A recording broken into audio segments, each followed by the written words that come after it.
on Community Power Network. Y'all, it is already October. The year is almost just about over. But you all, if you're here for the Systems Alignment Innovation Hub, also known as SAIH Community Power Network, y'all, you are in the right place. We have lots to touch on today. And so I would like to get into it if that is okay with you all.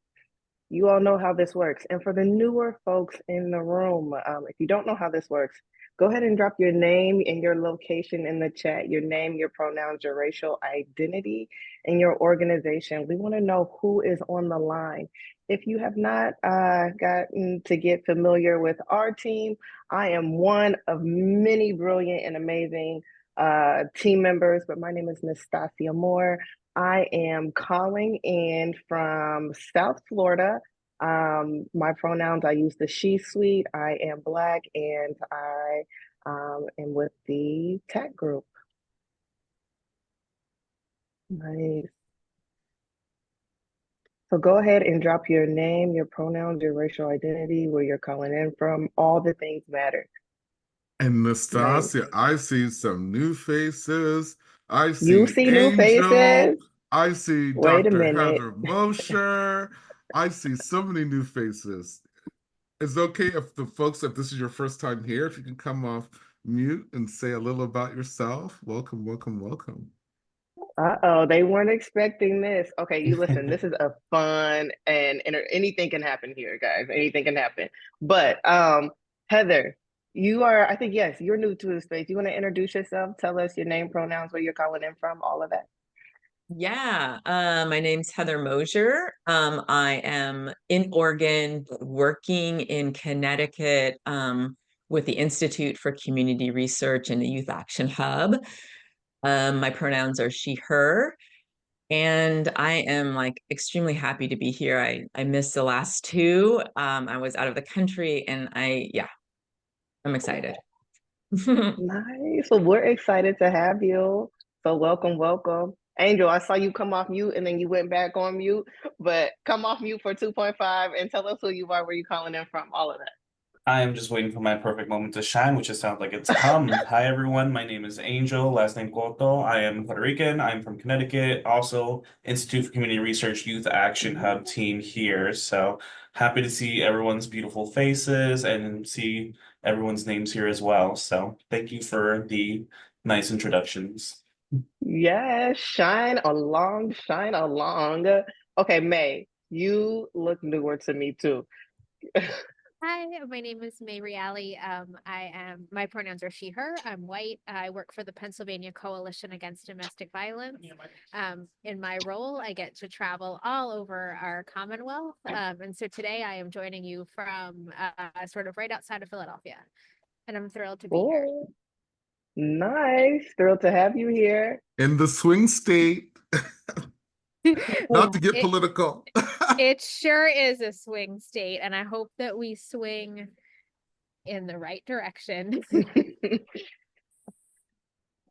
Hey, Rhonda, I see you have your hand up in May. So lovely to meet you. Hey, Rhonda. Hey, I was just seeing if you can make sure that everybody is entered in. We're still waiting. I just want to make sure that they have the right link. If not, I'll make sure they send it to them.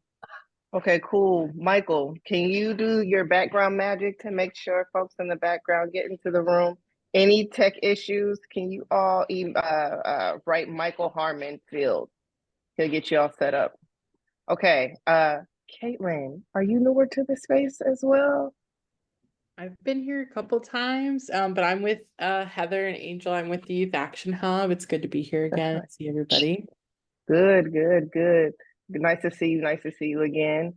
Earl Sims. Earl, I know who you are, but introduce yourself because I haven't seen you in this space so much. No, this is the first time I'm here. Thank you for having me.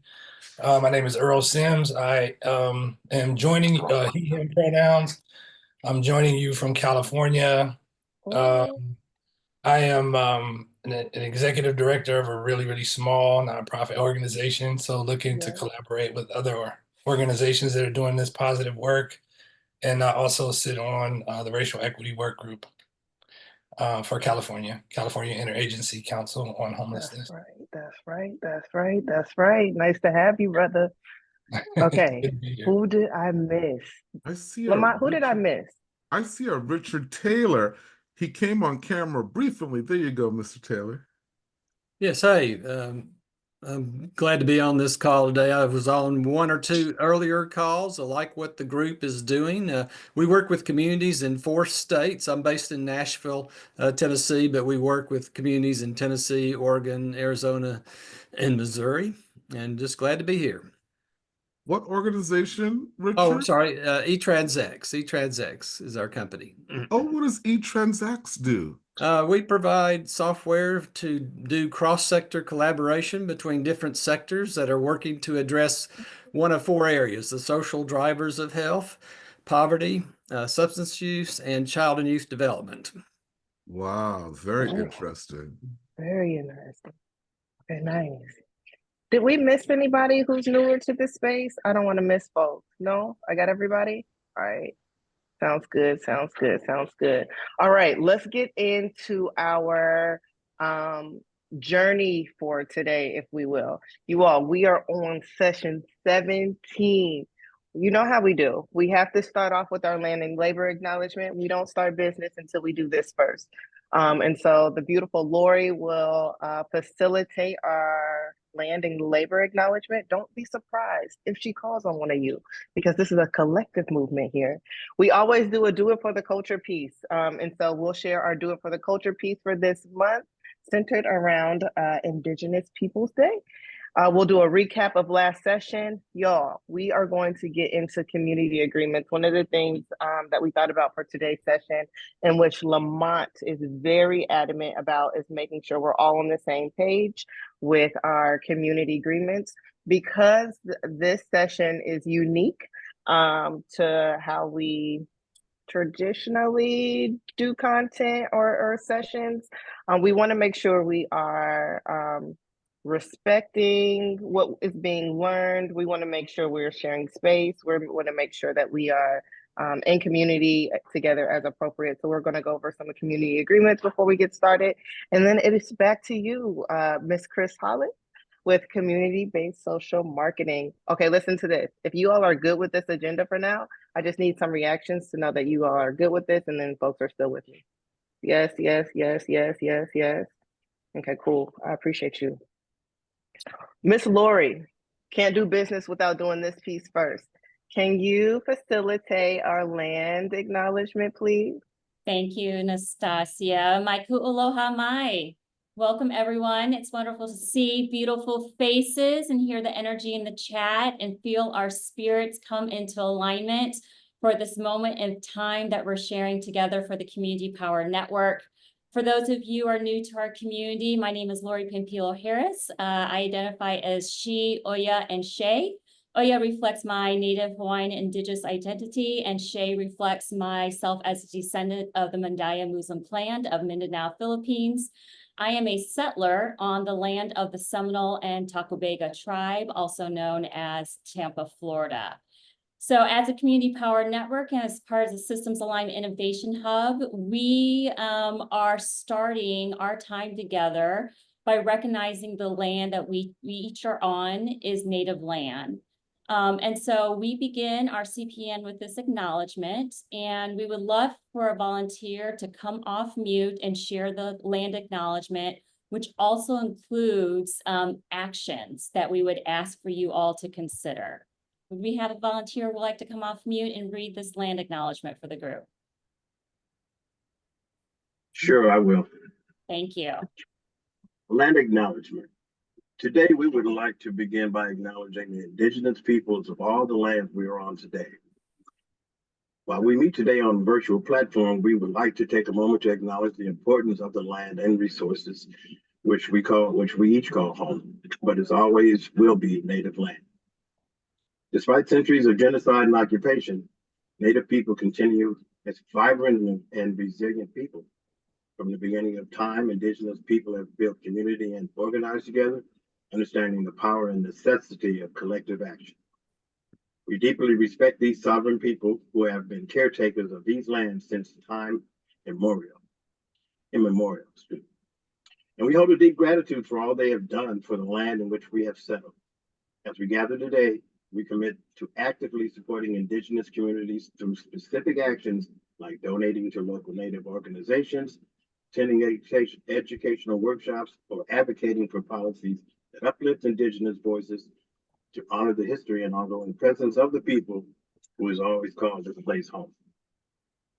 Thank you, Roosevelt, for always being a person willing to verbalize our intentions. And as I've shared in other previous CPNs, when we put our thoughts and our vibrations to actually articulating the words and this acknowledgement, it means more than just words. It means that we are collectively aligning our spirits, our thoughts, and collective action towards these things and supporting Native organizations and Indigenous voices. So thank you, Roosevelt, for amplifying that through your own voice today for us.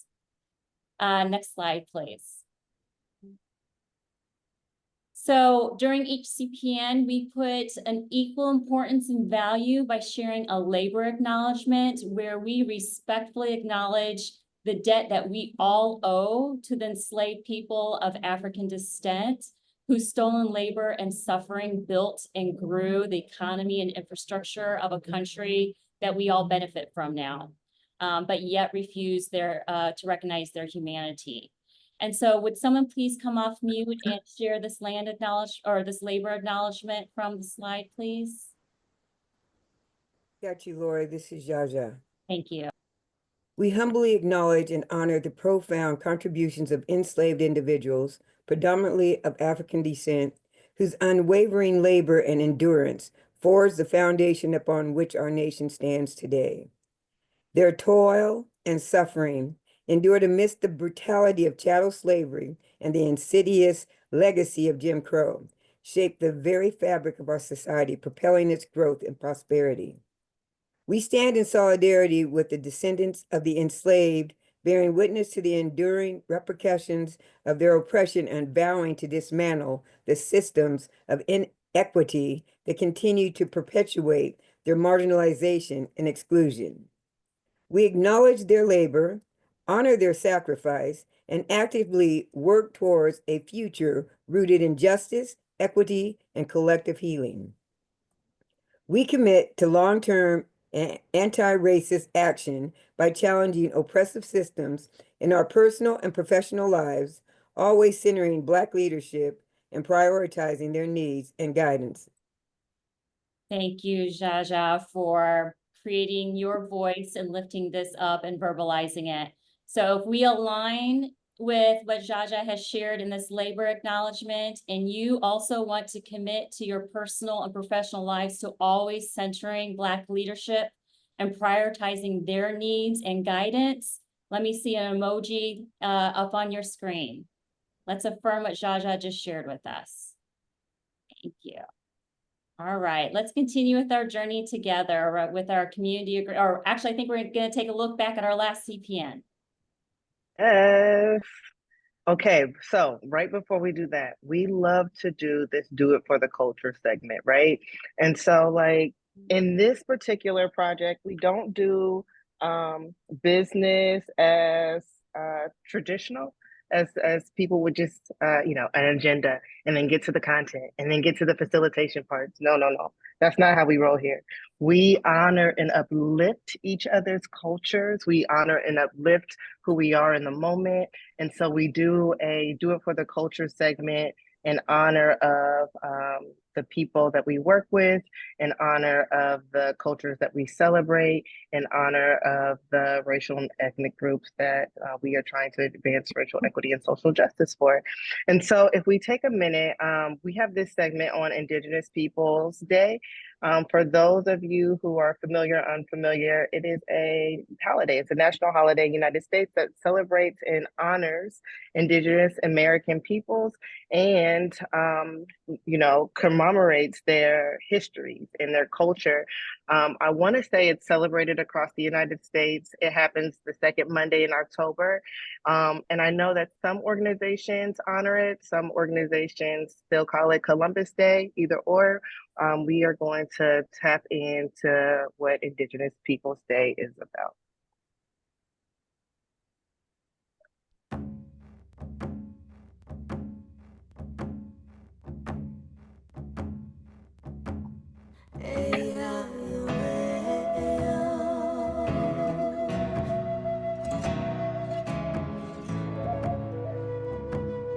One world, one people, one tribe, one tribe. What I know,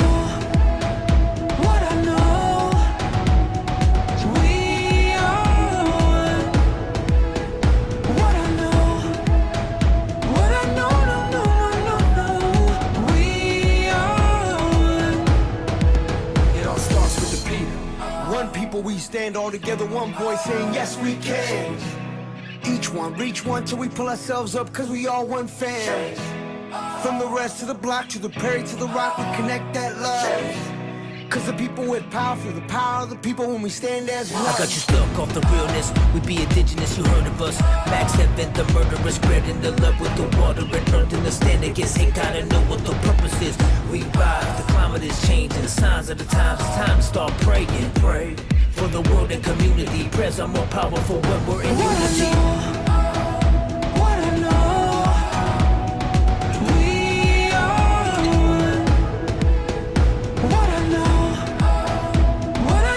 no, we are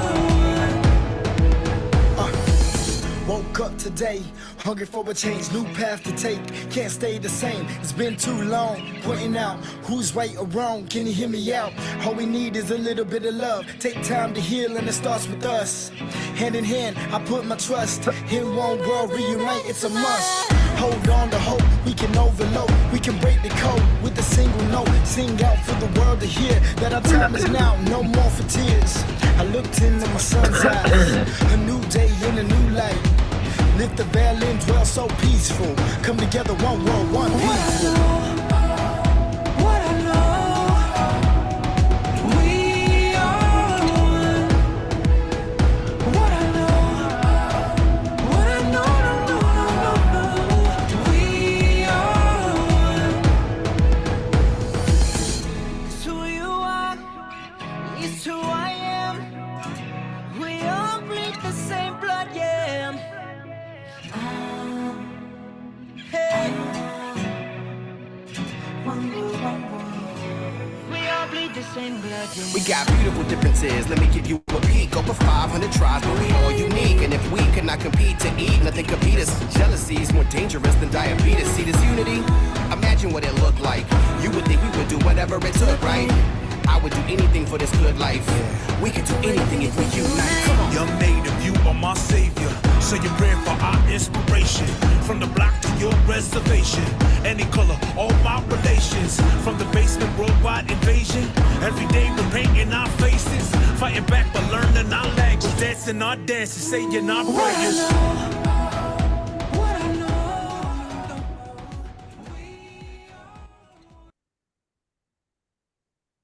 All right.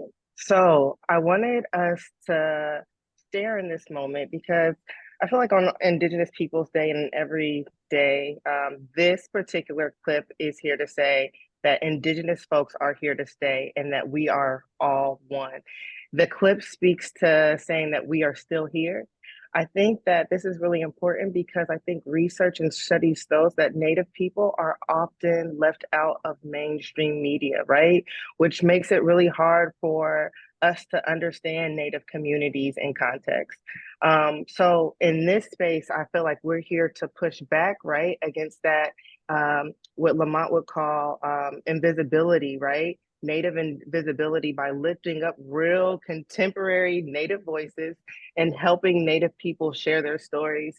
And so this is why this clip here was really important to share and lift up today as we try to be better stewards of lifting up our Native and Indigenous brothers and sisters in this space. And so I just want to take a moment to pause and reflect on you all's experience and lifting up Native and Indigenous voices in your communities. And if you all were able to honor Native and Indigenous peoples this month in any way, shape, or form. So if anybody wanted just to come off mute and share what that looks like for them or what that looked like for them.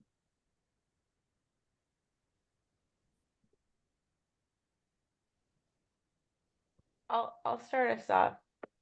Yeah. I was in a recent Continuum of Care Board meeting for my county, and we did a land acknowledgement. But one of the things that we've been dealing with is Tacoma has one of the most urban tribal nations in the United States, the Puyallup tribe. And so because of our, the urban proximity, which I didn't know was unique because I've lived here all my life. But there's a lot of engagement between city, county, entities and the tribe. And we've been, the COC needs to have tribal representation and not just Indigenous people on the board, but an actual tribal representative. So I took that moment right after the land acknowledgement to raise that up to see where we were on that effort to getting a tribal member representative on our continuum, and we got an update, which was good because there was new news on that front, but we still don't have that person yet. So I took a moment to advocate, but I don't know that I've done much else, but at least I did that much. Yeah, beautiful. Absolutely. Hey, Richard. Hey, we've just started our first contract ever with Indigenous peoples with the 3 tribes in the Southwest Oregon area. So we're learning a lot about the different cultures that we are working with now. Oh, absolutely. That's wonderful. That's beautiful. Anybody else? I just want to mention, anybody else? Did somebody else say something? I just want to mention that our group of folks, we just don't talk the talk. I call it like giving like lip service, right? No, we actually do the thing. Lori has been so instrumental in this space. So one of the ways that we have begun and continue to uplift our Indigenous brothers and sisters is by doing the same, Richard, by inviting folks with not only lived experience, but that have Indigenous backgrounds into the space to inform what our work looks like, right? And so Lori has been so instrumental in shaping what this looks like and holding us accountable, i.e., which is why we don't do business without land and labor acknowledgements, for example. And so that's one of the ways that we continue to acknowledge our Indigenous family. And that's another way that we uplift that culture and the people within that culture as we move through our society. All right. So thank you for that. All right. So if it's cool to move on, I would like to move on with a recap of last session. Okay, new folks, check this out. So last session, to get folks up to speed, we were introduced to something called community-based social marketing. Totally new concept to us, mostly totally new concept we found out for all of you all. And so Ms. Chris was able to facilitate this session on community-based social marketing and getting us to understand what is social marketing and how do we utilize it in this space. And so we went over some objectives here in this first round. And so it was about consider how coalitions and organizations can, 1, use a different framework or approach to better communication, including social media, because we know that this is a thing, right? Social media is like the whole new way of communication. And two, to see how this approach helps you address factors like social determinants, root causes, improving equity, behavior change, and policy, right? And so we talked about all these things in connection to our projects and in connection to our research. Today, we're taking it a step forward and providing some examples to what this may look like in our spaces of influence. We also talked about what is social marketing, right? And so Chris was able to walk us through, social marketing is looked at as, strategic planning and a management processes that uses different principles, like marketing principles, behavioral and social science techniques. Lamont, you talked a lot about social science, to promote voluntary behavior or policy. We think about policy, we think about the products that we're putting out, we think about our organization's visions or idea around what it is that we are trying to ideate, research, or advance, that will improve the health and well-being for whatever audience that we are trying to serve as a whole, right? And so Chris talks a lot about offering benefits, what the people want, and then reducing barriers, so things that people face. Another part of this was goals. We talked about goals for social marketing. So help people perform and sustain a change positive behavior over time, one, and then informs the design of effective policy and system change to improve health systems and reduce health inequities. Chris was able to nicely give some examples around what this looks like, in addition to strategic marketing plans for peace. And so we talked about what products may look like, what promotions may look like, what products look like, price, place, and then policy behind those specific 4 components. Fast forward, we went over some key concepts that you'll probably hear again, and some key concepts of social marketing that we talked about was consumer-driven, behavioral focused, exchange-based, research-driven, which we talk a lot about research, and competition-aware. We're still going to be talking about these things today, but as a refresher, these are some of the things that you may hear in conversation as we get into the practical pieces of community-based social marketing. When we begin to think about research and ways to assess, Chris was able to talk about an assessment such as SWOT, SWOT, factors, trends, forces, the internal and external environment that have relevance or impact on the problem, and for planning, including in community assessments. And so we'll get into some more of what that looks like today. So I know that was quick, but I hope that was helpful and gives some context about how we're going into this space today. However, before we get into it, Chris, before I pass this to you, well, actually, before I do that, Chris, do you have anything to add to our recap of last time before I go to this next part? Not really. And can you hear me, Nastasia? I still keep Oh, yeah, worrying beautifully. about my Yes, sound ma'am. going off. Oh, no, it sounds great.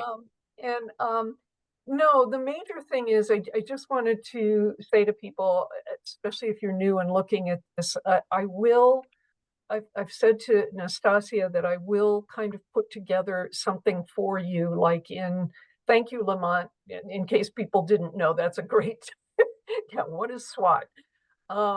I will put together something that has some of the key pieces on here that might help you with that, as well as a list of other resources and where you might find some more information. The only other thing just for me to say is I understand that I've been kind of talking about this, I think you may have heard of talking about this at like the 30,000 foot level, as opposed to sort of the 3,000 foot model where you start getting into it. But once again, I've mentioned to people that, I'm sort of retired, but this is really important to me. And again, in the long run, if any of you, just want to check in with me or brainstorm or have another question, I'm quite willing and open to, check in with you and no cost, whatever, at this point. Thank you so much, Chris. Appreciate that. So before I formally pass it over to you, Chris, I want us to, we have a lot of new people in this space. And Lamont is a great partner when it comes to these community agreement pieces.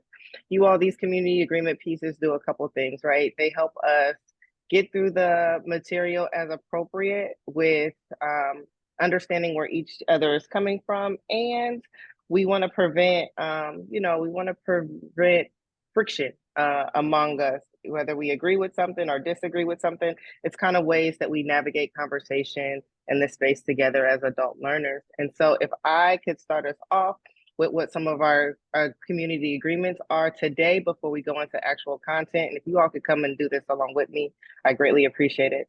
So one of the things that we want to be mindful of is move back, move up, move back. If you tend to use your voice often, consider moving back and vice versa. Before I keep going, these community agreements may be familiar to you all as you all worked on these in session 14 with Brave and Courageous Conversations. And so I know most of you have practiced Brave and Courageous Conversations, but for our new folks, this is how we practice these Brave and Courageous Conversations. And we can add on to this too, if need be. The other one here, we ask that you all stay engaged, remove distractions and access needs in order to be present. We know that every voice is important. Take space, make space, regardless of experience, age, title, etc. We all have something to contribute. We ask that you all listen actively and compassionately. Listen, folks, listen. Try to understand before being understood. Again, it's new information, and we want to make sure that we are listening to what's being presented to us. Make room for multiple perspectives at once. Think beyond binaries. Be willing to be messy and stay flexible. Learning and growing can feel uncomfortable.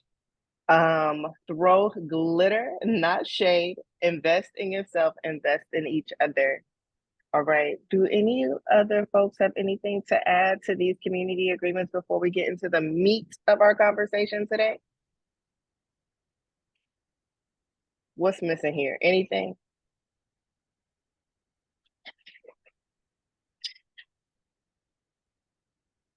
All right, cool.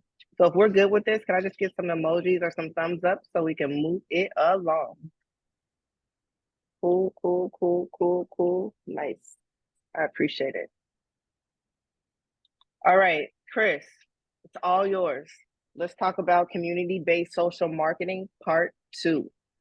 Okay, let's see if the share works as well as it did before. Yes, ma'am.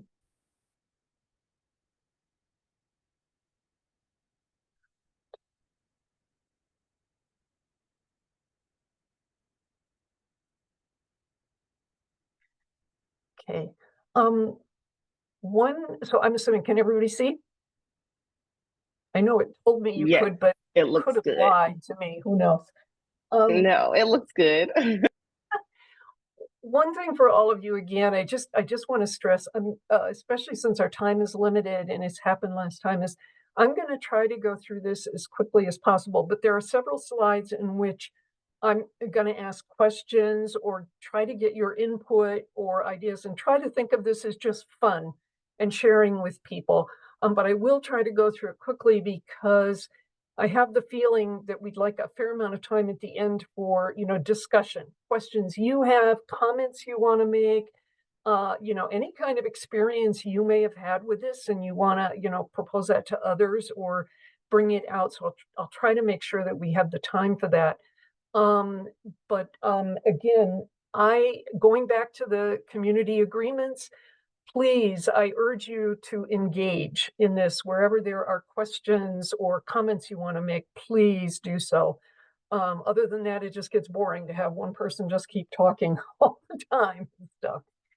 We sort of ended conversation around, and this is community-based social marketing. So the definition that Nastasia had given you is the one for the overall process. But the idea is that you can all use this in the coalitions, the collaboratives, the councils, whatever groups you may be in, so that you're engaging everybody in all the steps and everybody has ownership because they're contributing in various ways to this. Plus, as much as possible, when you are out in the community doing research with people, you are also including them as much as possible and feeding information back all the time on that.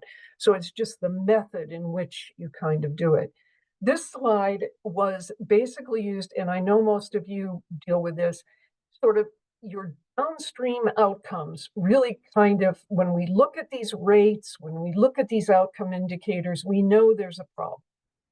However, most of the time, if we just pay attention to that, we don't know the underlying why. Why is the teen birth rate, for example, much higher in one community than another? So really where everything is moving is to keep looking more at these upstream kind of factors so that we can address those. And a lot of those are policies. A lot of those go to root causes like underlying racism, classism, all kinds of things like that. And these are much harder for us to address. But if we don't really understand them, it's very hard for us to really address the causes for some of those outcomes that we're seeing. So just to move on from there, and if you remember, one of the last slides Nastassia showed were some of the concepts in social marketing. One of those is being aware of our competition. And one thing I did want to go through here is, let me ask you all, here's one of the first questions. What is it, if we're going to have a shoe, what is it that why do we need a shoe?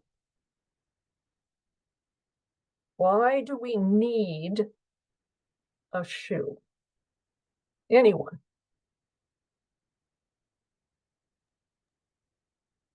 Shoes protect our, sorry. Well, yeah, I'm just gonna jump in a little bit. Shoes protect our feet from just any foreign objects like glass and other things and stuff, and just gives us a way to walk on any surface for the most part without having to worry too much. Got it. Great. And Rhonda? Oh, sorry, I meant to put my hand back down. He said exactly what I was going to say. Okay, so basically you guys have it. What we need in a shoe is protection, right? Now, what do we at different times want? What do we want in a shoe? You're trotting off to the shoe store. Style. Okay, we might want style. What else might we want in a shoe? Comfort. Comfort. That's very important for us old folks. Anything else we might want in a shoe? You're going out for a major hike in the glacier area. We want it to be durable. Ah, durable. So I'm going to stop because we can go on further, but you see the difference between needing something and what the actual need is for and wanting something, because this is pretty important in social marketing and when we're doing messaging and things. We have to consider the wants, and we very rarely do that. Now, competition. Anything that people are doing, and that includes policymakers, that are doing or are going to do that are not what would be the best for people. So here's just an example of a commercial. If you're trying to run a nutrition program and get people to eat more nutritional foods, and this ad is in the newsletter, there's a competition for you, and that's in the commercial sense. Now, for us, our competition might run to some different things. When you look at what these women are, sort of thinking, you should bring your children to the doctor to get their COVID vaccination instead of waiting. What are some of these examples that you're seeing here? And I know you've all run into these. What's the first one like on top? I hear you, but I do not believe that COVID exists.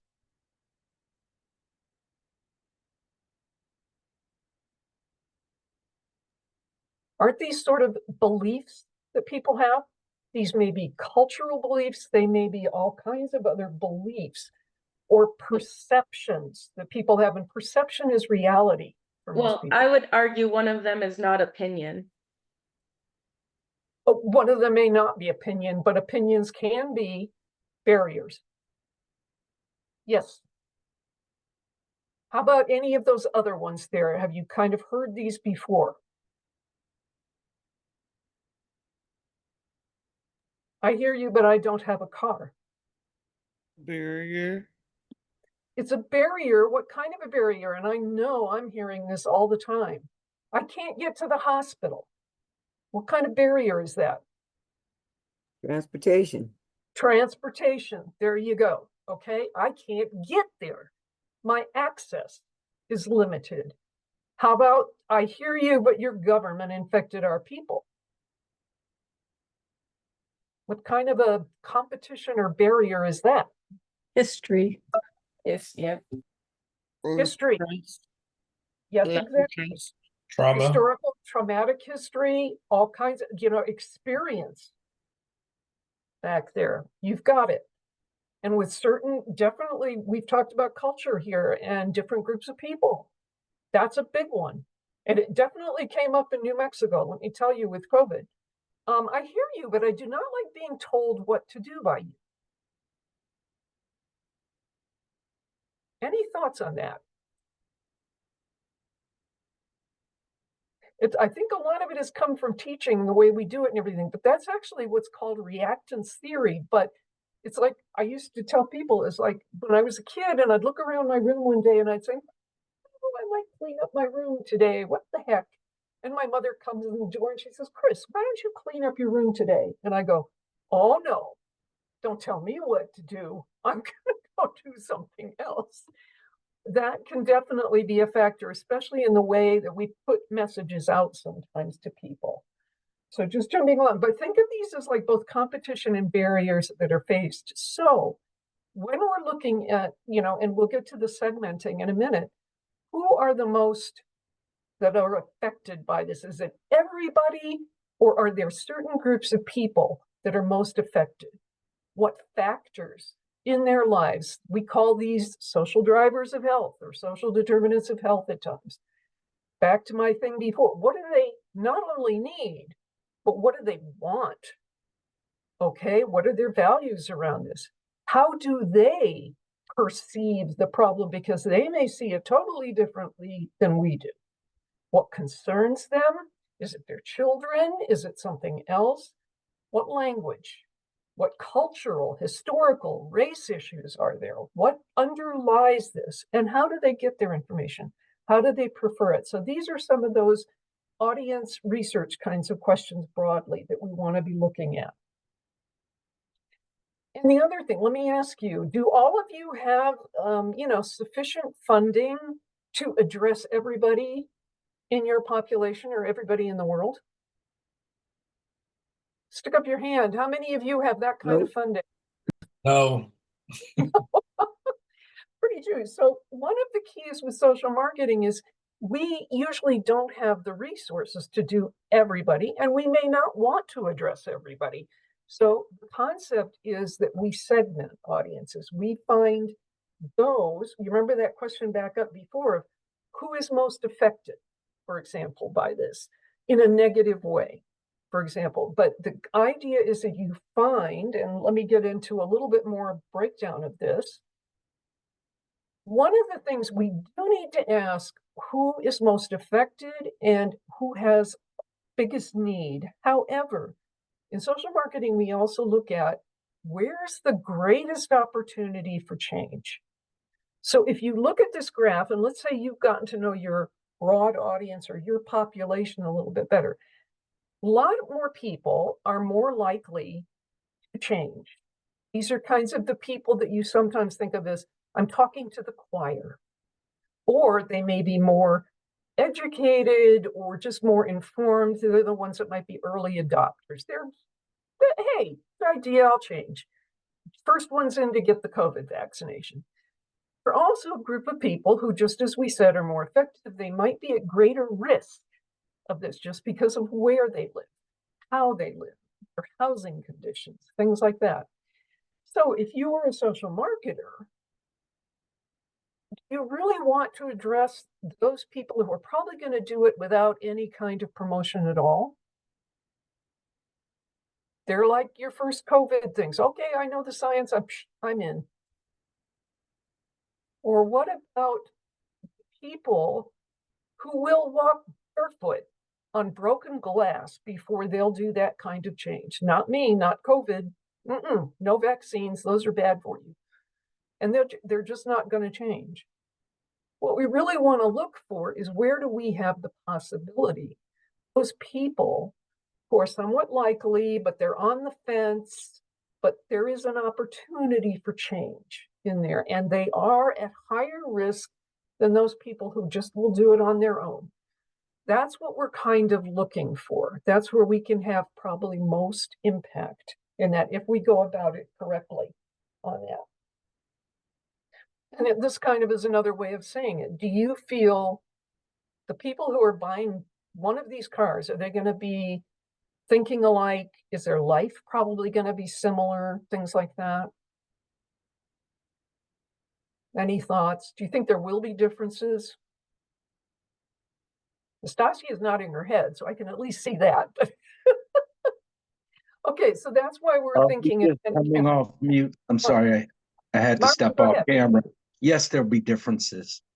The part of social marketing that is really I'm trying to work around and understand are the necessary pitfalls when we step away from just dealing. We need to step away from just dealing with marginalized groups and resolve the problem for the whole. If social marketing can't give me a blanket to share with all people, it's hard for me to process how to sidestep the pitfalls and still have a useful tool in our work. That's just me. Sorry, I was off camera. Sorry, I had to step away. No, Marvin, that actually is a very big question that is raised quite a lot of time, and it especially runs in public health, where they feel that they have to address everybody, the whole population, without sort of considering that within that whole population, you may need to segment them, because your population is made up of a lot of different groups. But we can come back to that in just a minute for the discussion, but that is a major question. Because I will tell you, social marketing programs that are evaluated have generally been very effective. And that in and of itself argues for part of the method, because a lot of other messages that just go broadly, one of the arguments is again on cost and your impact on that and doing it. But most of us don't get the kind of funding, just as I said, to be able to address everybody in the different ways that might be needed. But Marvin, great point. And I'll try to keep that in mind. Again, Marvin, right to your point again, how many of us really believe that one size fits all? How many women here have gone and tried on a pair of, pantyhose that says one size fits all? Does that work? So this picture kind of indicates not. So it kind of, again, goes, Marvin, to what you were talking about. We kind of argue a lot. I'm going to stick with public health at the moment because I'm mostly familiar with that. But look at commercial marketing. They do not do they did do the one size fits all, and then they started learning that that doesn't work. And so they switch things out and change it. Okay, now, so what you do want to know again about your audience, and when we start talking about knowing your audience, again, Marvin, it goes to your point. My God, if we tried to get everybody, if I tried to address everybody in New Mexico, or even everybody in Albuquerque, it's not going to be very useful, unless I've got, more than $1 million also. But what is it these people do now, or what do they not do that maybe is good for their health or not, or whatever issue you're trying to do? Like if you're trying to do anti-smoking, okay, do they smoke or not? And if they smoke, why? Or what are their lives like? Where are they living? Do they have a great environment, lots of parks for outdoor things? Do they have safe sidewalks, safe housing? What are their lives like? Do they have jobs? What kind of jobs do they have? Those kinds of things. What behavior is then called for? And what might actually motivate them to change. Changing is hard, especially in the health area, I can tell you. So what do they tell us that might motivate them, that we can then turn into messages to help motivate them and products? What barriers or resistance points or even misconceptions? If you remember for COVID, a lot of misconceptions were being put out there, misinformation and everything else about the vaccine. Those are big barriers for us. Who or what matters to them? What kind of people matter to them? Who can influence them, for example? Who's likely to change? Again, back to that thing. And then how can I best reach them? Is it social media? Or maybe it's not social media. Maybe they prefer watching TV all the time. Maybe that's a channel of communication. Nastasia told me, I mean, the little comic here is, again, sort of show the difference in different groups of people. And I know we've talked about barriers, especially for what are often called minority populations, although together they are becoming more of a majority. And for example, commercial marketers are paying attention to that. If you notice difference in TV ads and stuff, who they're addressing. So when we get all this information, this is where your sort of community-based, the collaborative part comes. We have to analyze it. We have to sit down and say, okay, what have we learned? What is useful to us in thinking of how to approach this? How can we improve the situation or behaviors? How can we increase the benefits of doing something like this? If we're offering a service, how can we make that better in a meaningful way to the people we're trying to get? How can we solve the barriers? How can we reduce that resistance? And if we can't do it alone, who can we go connect with to do this? How can we offer to solve their problem? How can, well, you may laugh at this, but I have heard a number of social marketers say, how can you make it fun, exciting, enjoyable, rewarding, popular, like a lot of other people are doing it? These are just things to keep in mind, but you can see where the analysis comes in. Once you've done that and all the pieces we've talked about, you can prepare your plan. What's the behavior we should promote? Why? What segments should we give the greatest priority to? And maybe, Marvin, that's one thing to be thinking about is, okay, we'll have a phase one. We'll address this group of people. Then we'll move on to maybe this group of people. That could be one way of looking at it. What do we offer them? What benefits and goods?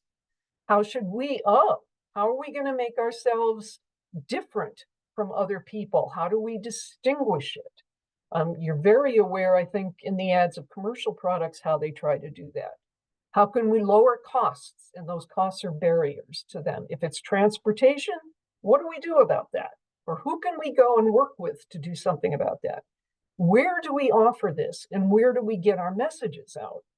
You know, who do we work with? COVID, one of the big channels of communication, most of you probably saw it happening too, were community health workers. You know, or other pieces on that. How should we persuade people? You know, what information channels are we going to use? What communication channels, and how are we going to frame those messages? I'm going to skip this for a moment. Just an example, if you, in your looking at your audiences, you find that, you know, here's your key group of people, and let's say it's youth, youth from low-income families, whatever, but it's youth. So back when AIDS was really, well, it's still a serious problem, but back when we were really addressing it, you found that, you know, within this group, you have kids, you know, young people who actually do use condoms, but a lot of others don't. Okay, so you have those who do follow the right thing, those who don't do a certain behavior. When the question was asked, do you feel AIDS is serious? Okay, both those who do and both that don't said, yeah, we know it's serious. We know what it is, what it's about. Do you think condoms are effective? And again, both those who do and don't use condoms said, yeah, they are. So you're sort of kind of looking and going, well, wait a minute. This risk factor doesn't seem to be really key. But what other things? Oh, when you ask the doers and those who don't use condoms, do you think your friends use them? Those who use condoms, a majority said, oh yeah, my friends use them. However, those who don't said, oh, no. Hardly anybody, 25% of them. Those were the only ones who said, oh yeah, they probably use them. So you're talking about 75% of them who think, people don't use these. Kids like me don't use these. Have you ever talked to your partner about using it?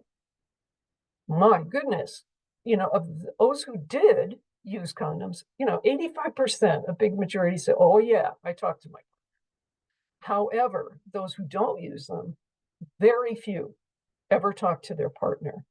So the concept here is, if you're trying to think strategically about what you're going to be trying to use as messaging and motivation, it's not really the risk factor that's of issue here, but social norms, really are. And if you have the appropriate statistics, for example, to show that young people in a certain age group, that there's a majority of them that use condoms or something, you can use them. But it's more like, and more of a thing about how do you talk to your partner, because they know the risk. But now you want to possibly use something more about, instead of just, a lot of messaging about the risk of getting AIDS and everything else, you're now moving in a direction that's probably more useful for changing the behavior. So again, quickly just reiterating, and I'm trying to watch the clock too. So in our 4 Ps in our product, so what is it we're going to offer? What do we want them to do? How does it compare to the competition? Any of you who remember in our first meeting, we did the little statement about the drug use, heroin. You can see how did that compare to the competition when you looked at everything you could get, that was beneficial, supposedly, for using heroin. How do we come up against that? What are our selling points going to be? What are the benefits? We talked about this. Keep this in mind all the time. What's in it for me? If I have to start, paying more or taking more time to do this or adding on to other things that I'm doing, what am I going to get out of this?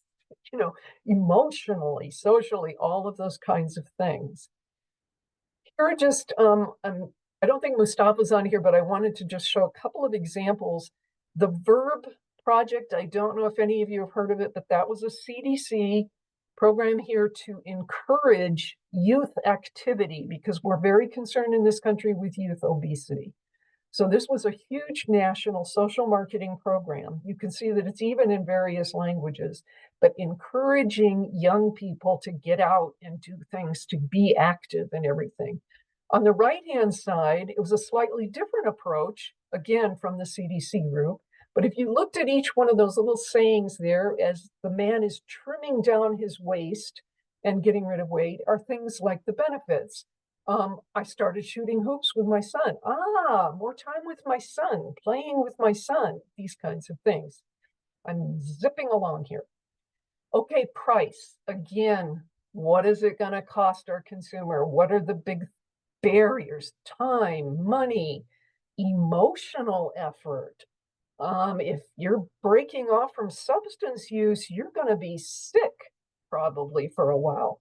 A lot of those, I think, dignity and respect are a lot of what people don't get in some of the services they get. And so that may be a benefit to offer.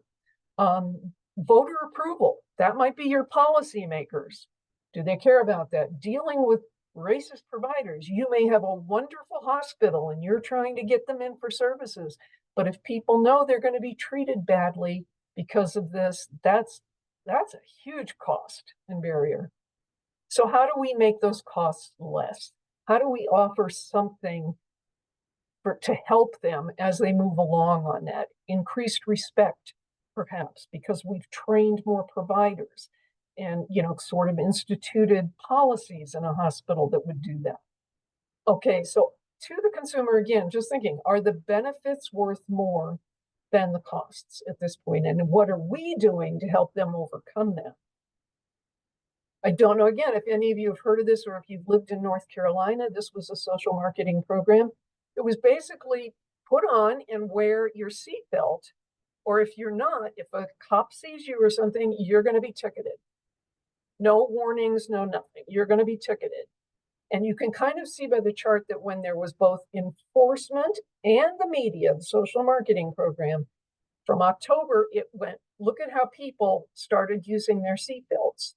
Now, once they stopped with the media, the cops kept giving tickets, but there was no media to kind of let people know, this is it, click it or ticket. It dropped. People's use of seatbelts dropped. When they put them both together again, so you had action and media, it went up again. So it's just to give you an example of a social marketing problem, because nobody wants a ticket that you're going to have to pay for. You know, place, is it easy for the consumer to access? Is it where the audience will pay attention or respond if you've got a message out there? How will you get that product or behavior or information to the consumer? Where and what? Who is your sales force? A lot of us use community health workers. A lot of us use our own outreach workers and stuff. A lot of training and everything else involved in that, and you know how they give your message and everything. But what else do they need? But if you remember a lot with the COVID thing, a lot of here, we did a lot better in New Mexico when we had mobile units going to the community as opposed to making the community come into places that were far away. So that's just an example. There are just a few other kinds of examples. These are a little, well, they're not that much more commercial. So just think of it. This InShape was a program. These little tablets were cute little characters, and they told travelers, especially those who travel all the time, it was put right into their hotel or motel room. They could pick it up. It showed them how to do exercises with chairs in the room or whatever was in the room. So that was the place where it was done. How many of you use, when you get your coffee and it's too hot, you put the little thingies on them to keep you from getting too hot? There were groups that started putting messaging on those because we pick them up and we look at them. The Stonyfield Farms, everybody's familiar with that yogurt. Well, on top of it, we support inflation. What the heck does that mean? And if you look at it, it was around, you know, making sure your tires were well inflated to cut down on gasoline consumption, which contributes to environmental issues. And then I don't know if any of you have ever seen the little markers on bananas, for example, but they used to have a fair number of those. You know, is one banana a serving? So these are just, you know, sort of creative ways of where you can reach out to people. Promotion, and this is like we finally get to promotion. It's the last thing. First and always keep in mind pre-test in some way or another with materials. And then how do we communicate to create that demand? What, and Carissa brought this up at one time, the framing of our messages. Is it positive? Is it negative? Does it stress the benefits or does it stress what you're going to lose? Like if you don't go for a breast mammogram, you could get cancer. If you go for a breast mammogram, you may be able to avoid bad cancer or something like that.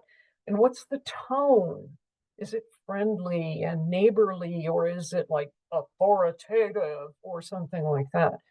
So what integrated mix of channels?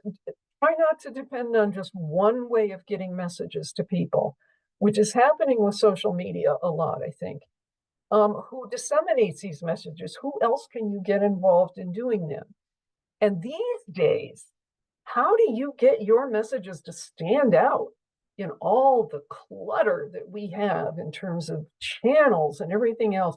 So you will need some creative people working with you at some point. Just an example, again, of pre-testing. Which of these pictures do you feel bothered members of a Native American target audience?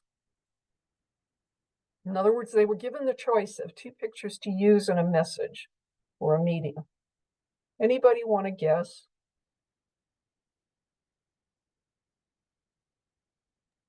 The one on the right.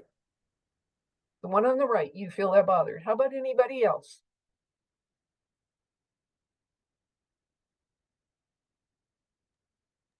The one on the left. Yeah. Okay, let's see. Okay. Whoever mentioned the one on the right, that bothered them because they thought she was a stereotype. So depending again, now, if I had been doing this kind of program and used these pictures specifically in the Navajo Nation, they might have wanted the picture on the right. But for other Native Americans and in general, and if we were doing it for all the Native American populations in New Mexico, they would probably have chosen one. Because a lot of times what happens is if you see that, people are going to say, and I'm sure you've heard, well, that's not me. That doesn't apply to me. Go ahead, Marvin.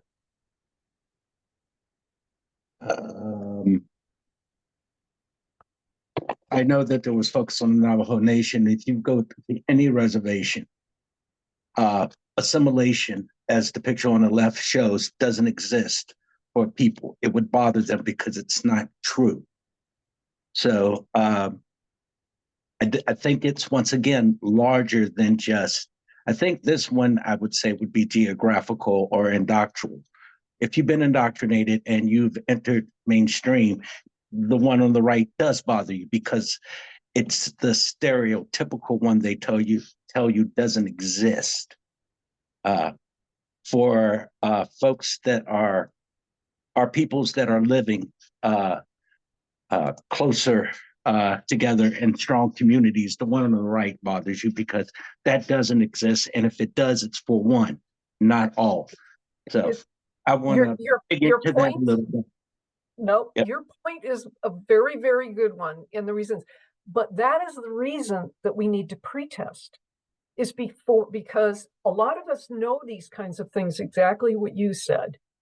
But if we go on those assumptions and don't ever check it with the people that we're actually trying to reach, we don't really know. But I hear what you're saying, and I think those are very good things, and it could very well be. And it could be that you might need, again, for those different groups, if you were dressing maybe younger groups, more assimilated, they might want that as opposed to older traditional Navajo women or something. But see, the point is, I don't know in advance, and I need to go ask. This is a social marketing one that was done, I think, in Delaware or something like that. I just had some examples for, trying to get over the, all those kinds of strange, if you will, or different approaches to saying this is what's going to cure COVID, not the vaccine.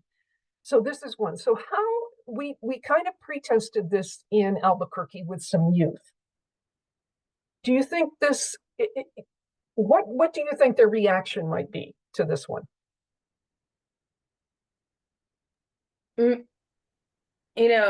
There's I'd say it would not go well because disregarding grandma's ancient traditions might be offensive. Okay, how about anybody else? Believe me, we pre-tested this because we were just curious to see how it would go over, and we didn't really know. Courtney, that's a great point. You could piss off somebody or irritate somebody because, of that traditional kind of piece. How about anybody else? How do you think, or when you look at it, what do you think? Would this be a message that would appeal to you? It just seems kind of condescending, like just even the idea of like ginger ale, like as part of the messaging. It's just like there are people who do have like different concerns, whether they come from like misinformation, whether they come from cultural things that is very true in many ways. Like it can come from so many different things. So to just boil all of those things down to a joke like ginger ale can be very insulting, condescending. Very, very interesting. I like what you said. How about anyone else? Your reaction to this? If this came over your social media, May. This strikes me as like a very like stereotypical like angry person of like an angry like Black woman, and I'm like, this would not track for me at all. Like I feel like it's really gross. It is. I love all your comments, and each one of them is slightly different, but I need to listen to each one. sort of like Black women, condescending, and tradition issues here. When we tested it sort of in Albuquerque, most people, these supposedly worked well in Delaware. Here, most people kind of said to us, oh my God, COVID is causing so much like violence in the way people deal with each other here, and this kind of condescending kind of thing and how we talk to people. We don't like it. So a lot of your reasons on that, but I think, if you notice, they're young people, and I think whoever designed these went with the assumption that this is the way young people talk to each other and do it. But boy, we really got negative on that. Nastasia. Yeah, I saw Roosevelt come off mute. Roosevelt, were you Sorry. going to say something? Oh, for a second, no, I was looking at it in the same similar the way everyone else is looking at it. I mean, but when you're using two individuals who present themselves as African American, and you try to get this message out, it almost shows, oh, there's a very deep ignorance in their community when you have to have a woman tell a Black man that he don't know, what he should be getting done. So it's kind of all of the above. So I mean, look at this one little social marketing thing and all the comments and stuff you found with it. We were pre-testing it for an organization that thought they would be using these, and they did not after we did all of this. And it didn't cost us anything. So the sort of fifth P, we never really think, it's not really built in, but it is now. Sort of what policies do we need to influence or bring about this kind of change? So we can get a deeper understanding of what people feel about issues with social marketing to be able to do a better job, I think, of advocacy in the messaging to, for example, policymakers and others who have the decision-making power a lot of times, especially if we keep digging for those root causes of problems. That's what we need to hit them with.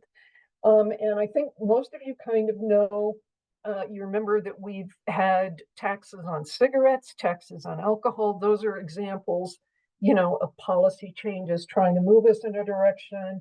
You'll remember that in some cases we've had building in policies on refunds of soda cans, for example, so that we can cut down on litter. Passing laws so that you have the lanes of traffic, that only one lane is for multiple passengers, so to try and cut down on traffic. I mean, these are just examples of the kinds of maybe policy changes that can work on that. So I hope, just remember, messages alone can't do it. You've got to have these other 4 Ps in a way to think about. What is it we're offering? Does it overcome those barriers? Does it provide benefits to people? Those kinds of things. And how to take action. It's about behavior change again. I'm not going to spend time on that, but of course we evaluate all the time.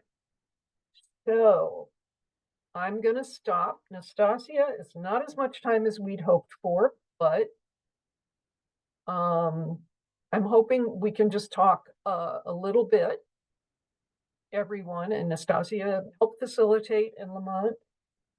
I'm just, you've heard an awful lot from me. It's been an awful lot. It's at a pretty high level, but do you have any questions? Like, have you any thoughts of aspects, even just parts of social marketing that you might be able to use? Or any kinds of questions. I mean, a couple of you brought up, I think, now I've forgotten, okay, I'll get to you, but Marvin brought up a really great question of why some people hesitate to do it is because they're being pushed to address everybody. Keisha.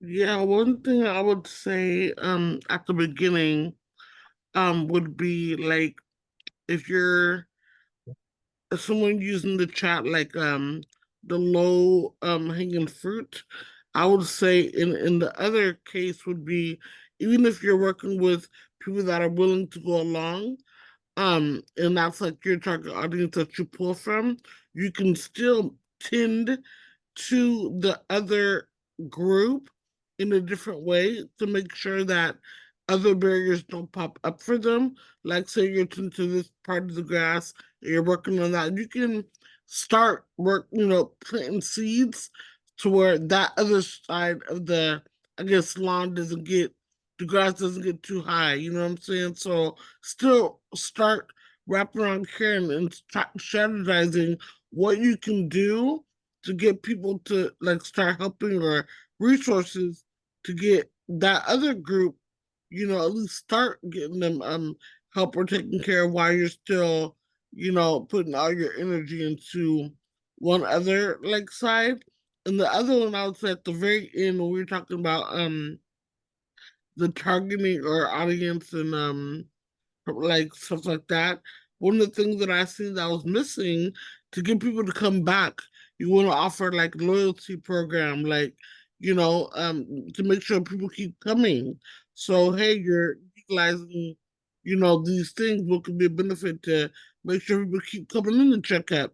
Maybe the third time you come in, it's a percentage off, or just more benefits to get people coming in, like a loyalty program or something like that. In these terms, it could be like,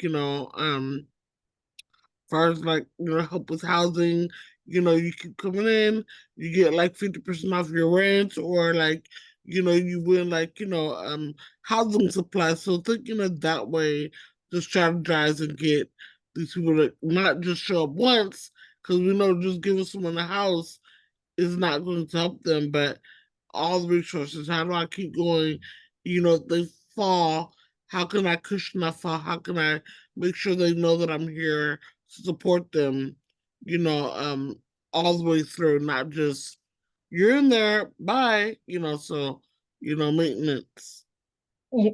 Those are great points. And I love the idea of the loyalty program and everything, because that kind of gets to the kind of incentives that you may be able to offer, and the motivational piece, without it taking too much money or anything else. The point you were making, and I guess it goes to Marvin's question too, like for example, in Africa one time in the program I was doing, it was around breastfeeding and weaning foods. But the thing is, what we found out is across the board in most of the villages we talked to, and the mothers, and also we did focus groups with midwives, there was a cultural, traditional belief, very strong belief, that colostrum, I'm hoping most of you know what that is. It's the first kind of milk to come in on the breast, was poisonous, that it was dangerous, that you do not give that to the baby, which is exactly the opposite of what in a way should be done.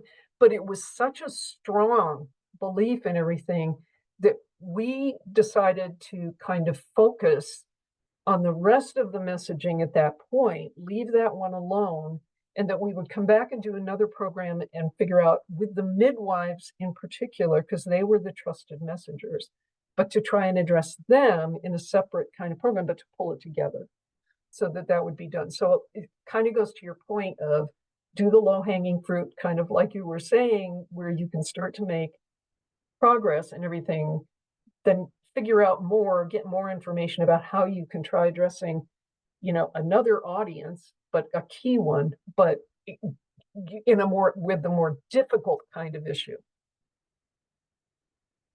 Jaja. And by the way, if anybody else has any thoughts or concerns, don't just think of me or something. Please. These are great ideas. Mine is the reference to the low-hanging fruit, because I don't understand the low-hanging fruit, because for me, from a cultural perspective, that's not a good thing. The low-hanging fruit for me is a racial thing where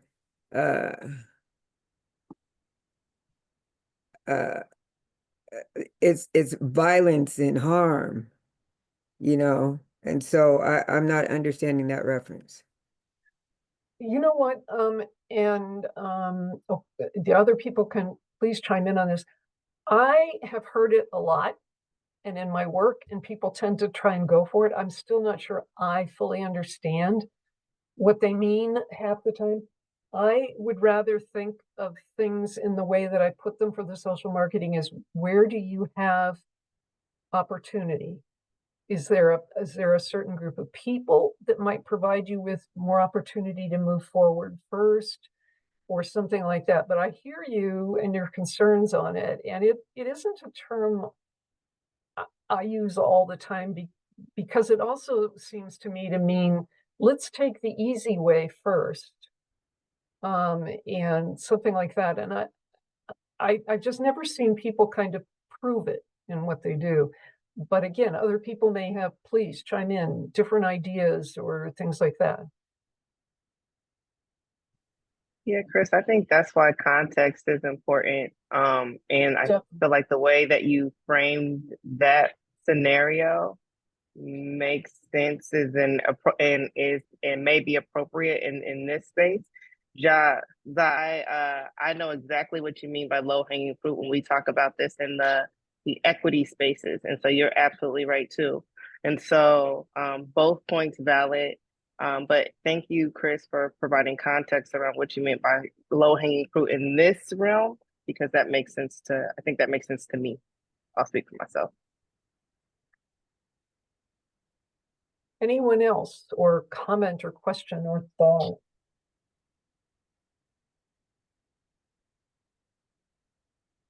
In terms of fruit picking, without having to climb. Okay. Great. So beyond the low-hanging fruit or fruit picking pieces, I think about how we might utilize community-based social marketing in this space. And we had Change Matrix come a month or two ago to talk about different products that could be offered in this space, such as blogs, posts, letters to philanthropic partners. I think about what we're doing here for CPN.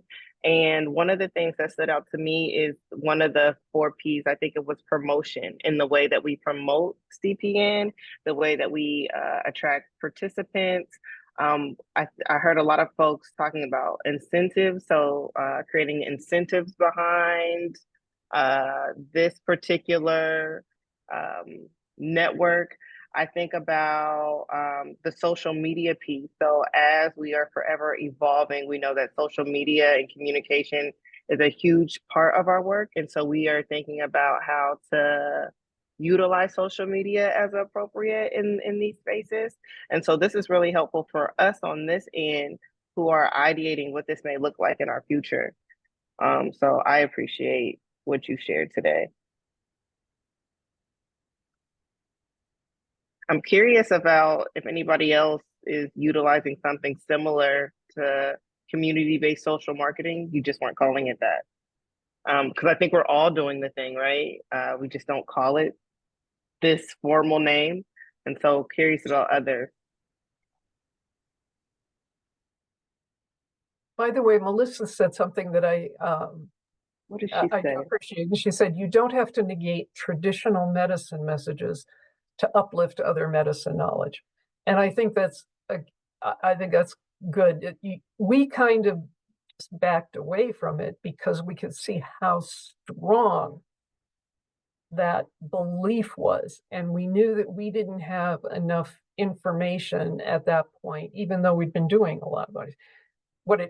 What our audience research told us was, wow, this is a very strong belief. We probably need to get it, but we don't know enough yet to be able to address it. So let's not,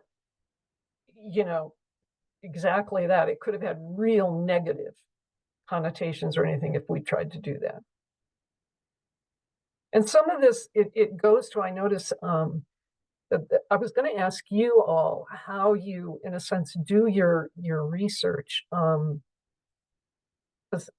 Some of this goes to, and I've seen a lot of people do it, they go out and they may do what they call a focus group or a community discussion or, other things like that. And sometimes I have the impression that they really don't know from the beginning part what it is they're trying to achieve. What are the key things they need to know in order to be able to move forward? They're asking very sort of general questions.